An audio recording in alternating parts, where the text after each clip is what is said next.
Greetings, programs. Welcome to the Ark Grid, where it's not just another cycle in the life of EXO. Today is a unique day where one program's future becomes as mysterious as the package she's asked to deliver. I'm Captain Logan, and this is the review for Tron Catalyst here on the Xbox Expansion Pass. Thank you to Bithell Games for the review code. May you have a blessed user cycle.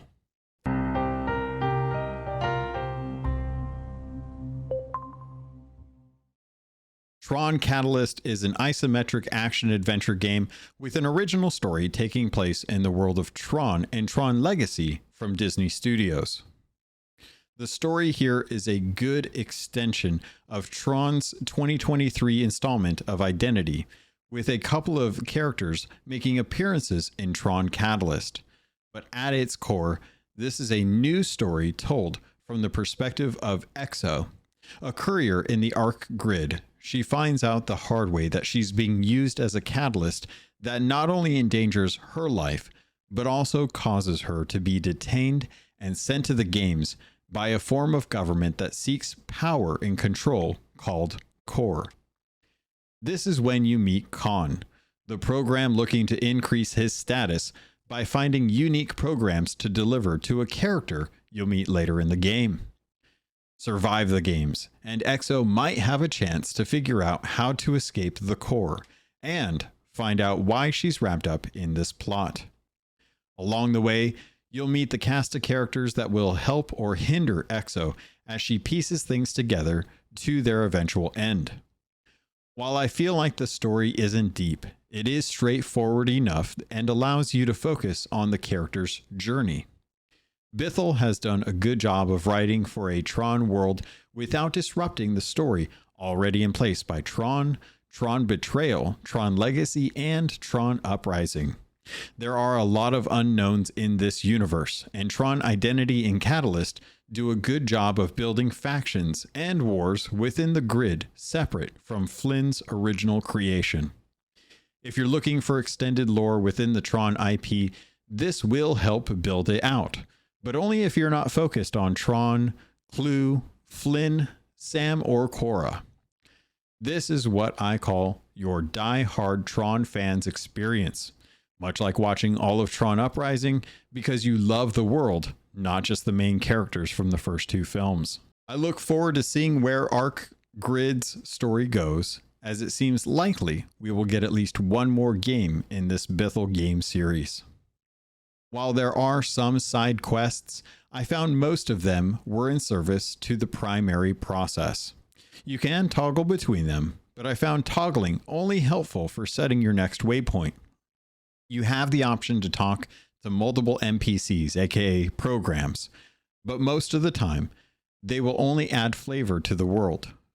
That being said, there is a lot of talking between characters in the game, as this feels like the next logical step for the studio, whose previous game, Tron Identity, was a visual novel.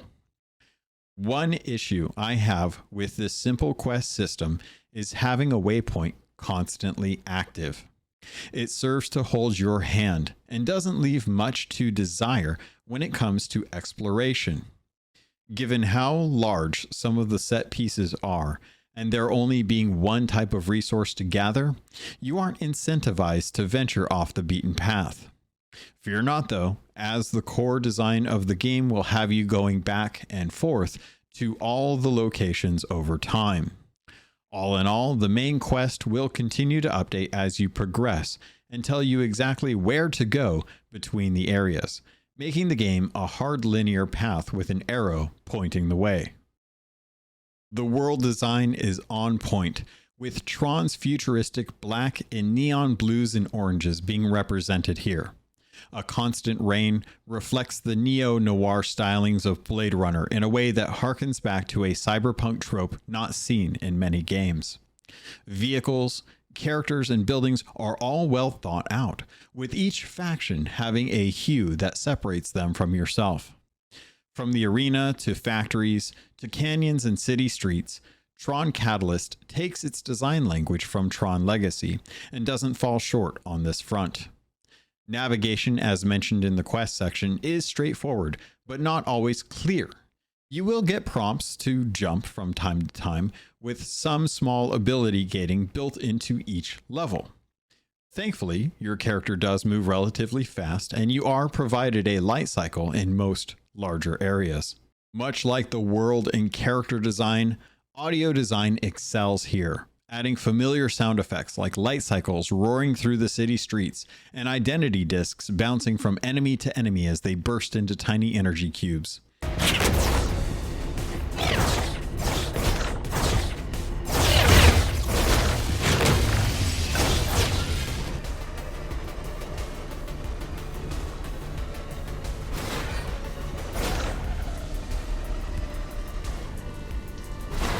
Each area has its theme, and the soft soundtrack in the world ties you to the experience, while most conversations are visual only.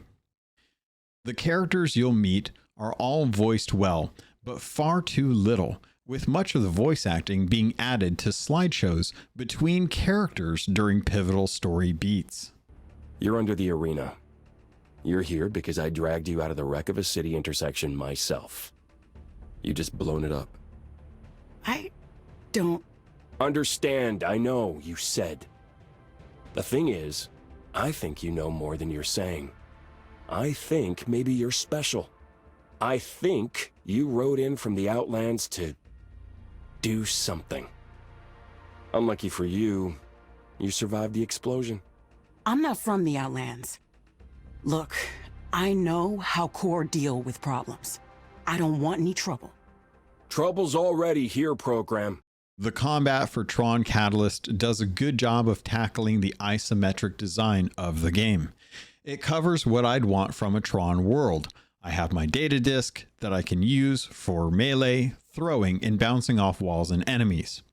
There's a dodge and parry system that gives you some room to avoid attacks and retaliate against them. I will say that after a while you will earn some different tools or moves that can change up how you play the game, but these won't be your bread and butter. Light cycles will be your other means of combat in the grid, and while it's not frequent, I did appreciate the light wall design of banking a turn so that I could force an enemy light cycle to run into it. There's not much else to the combat, and while you can up the difficulty, I found normal mode to be easier than expected and the parry system to be overpowered. Talents are present to help upgrade a few different areas, while focus being on parry, your identity disc, and one other talent that comes later in the game. As you explore, you'll come across resources to collect. These will help you level up your base functions as a program. It's simplistic in design and easy to recognize in the world, and I found more than I needed by the end of the game. Here's where it's time to talk deeper about the main mechanic in the game: infinite time loops. As this is a core part of the game that you discover early on, I think it's fair to talk about this in the review, as there are things I like and dislike about it. I won't go into story, but I do want to talk about how the loop design came across in my playthrough. Due to the events that unfold in the beginning minutes of the game, EXO finds that not only is she a survivor, but can also control time loops. This will become the main way of learning and growing through the game, akin to learning how to play and beat a roguelike game.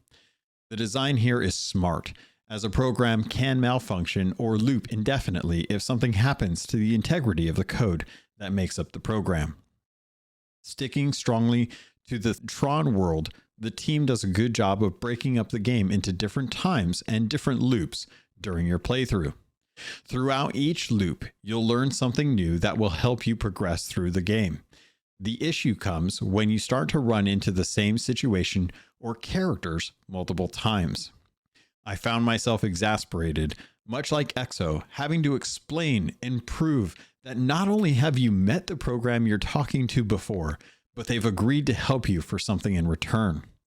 That's where the fatigue sets in, and I found myself annoyed to the point that I was mashing the advanced dialogue button during unskippable scenes. While there is a button to forward the dialogue, I still found myself going into the settings and turning up the autoplay in text speed to max. This may be a small thing for some, but it was enough of an issue for me that eventually I wish I could forgo the gated NPCs and their dialogue and arrive instantly at the character I needed to speak with. The game is done well, as I didn't run into any issues in my time playing. I enjoyed the story, and while it may come across as predictable, I could levy the same criticisms towards the films. The world and atmosphere are beautiful and pay tribute to Tron franchise well. There's something to be desired in the combat, as some AI isn't very smart, but the abilities and moves you have feel good in the moment.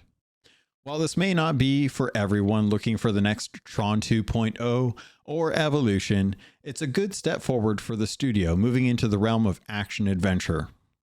What lies in store for Ark Grid? It's hard to know when the collapse of this system will happen, but hopefully we'll get another installment from Bithell Games cluing us in.